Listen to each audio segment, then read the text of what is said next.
Hello, beautiful people. Welcome back to Olimove Morphe Experiences of Life.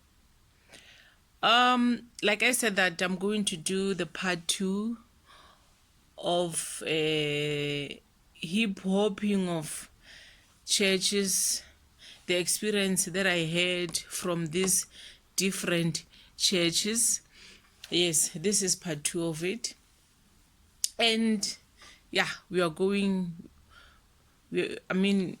going to tell the story. So let's go down. Let's have that gist.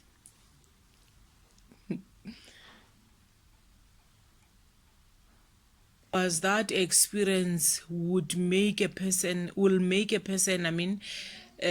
to hate church, because whatever you do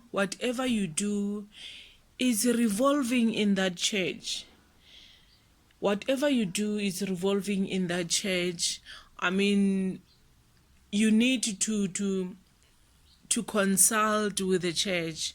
You need to get the the confirmation from the church whether what you want to do, is it right or not. Because I remember, even, can you imagine, I did a driver's license for more than 5 years. Yes, more than 5 years, struggling to make driver's license, a mere simple driver's license. And something that was so hurting to me is that I knew how to drive, but the way they were saying it, according to their God, according to the God of that church, Short Left Church, and I was not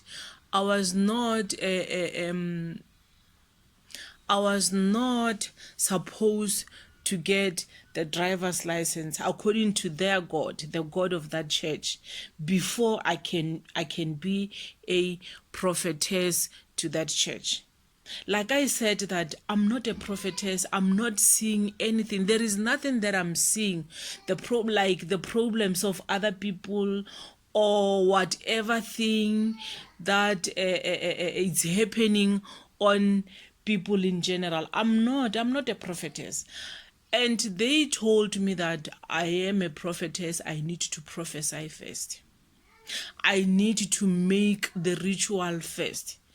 Like, going back to the driver's license issue, and I would go to a testing station, getting inside a car, having an officer on my side who will be assisting me on that day to see whether I'm qualifying to get a driver's license or not. The officer who will be by my side. I will get into the car. Before I know it, something stupidly will just happen, just to disturb me not getting the license. Then I will be failing and failing just like that. I remember one time I went into the truck because I was doing the code 10 driver's license, as they call it here in South Africa, the code 10. Now I think it's C1 or C2, something like that. And I would get into a truck when I was about to be tested there. I would get into a truck. I would do everything. You would go into a truck, driving there, going to where the officer will be telling you to go. And I remember climbing a hill where I will be needed. Where the officer will need me to stop, on top of a hill where the car will be like on a hill. So the officer would instruct me to stop there. Then I did that.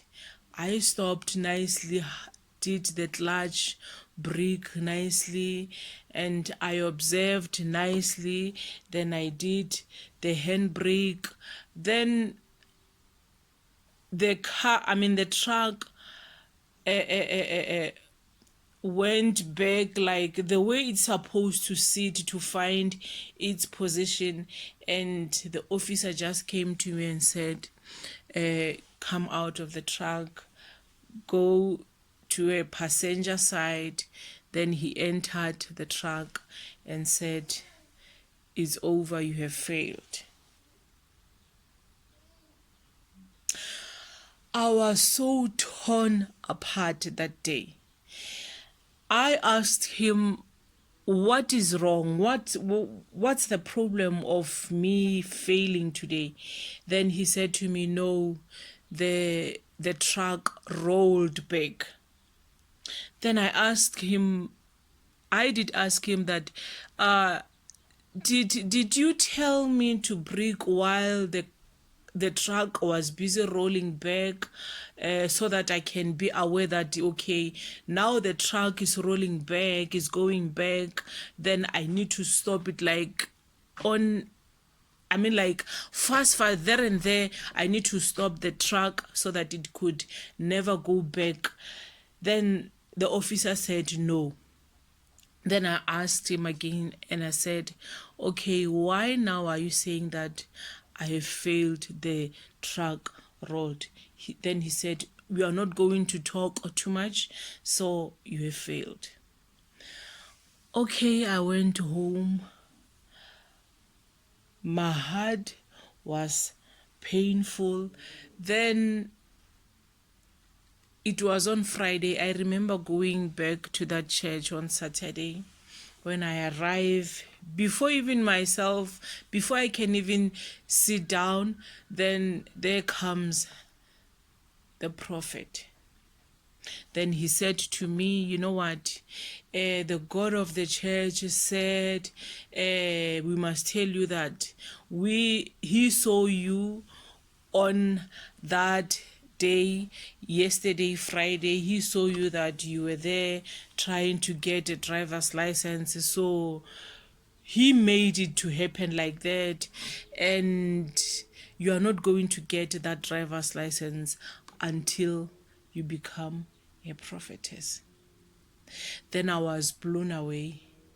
I was like, you know what, no, now, that's it, I'm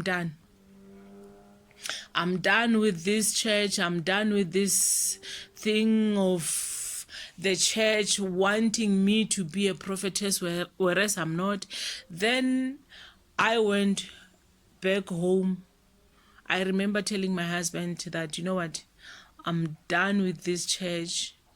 I don't want to hear anything about this church. I want to quit the church.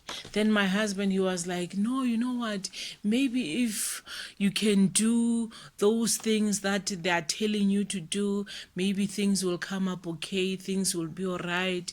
You need to do those rituals so that you can be well in life. And then I was like, nope, I'm done.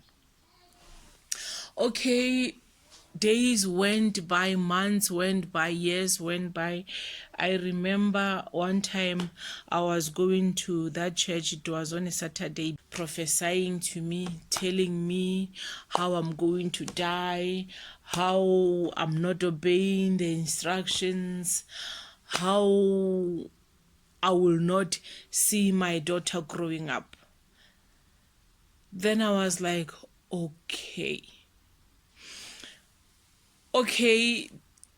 she gave me the things that I need to do, because remember, in that church there are lots of teas and coffees that they will give it to you. Then we are going to church, we are going to fellowship. I found myself not feeling good in those churches too. because things that were happening there, they were horrible, I'm telling you. Even in those charismatic churches, they were, I mean, we were still bound in those churches. We felt like we are owing people something. We were not on ourselves, because when the month ends, you need to know, I mean, you need to be able to take the 10% of your salary and take it to church. Many things are happening there. Till one day, there is this brother. His name is J. Israel. J. Israel, he's the one who came forth and elaborated this so-called charismatic church. He came, and mind you, while I was going to those churches, I used to have these doubts in those churches. I used to have this mind. I mean, there will be a day where I will have this thinking in me that says, whatever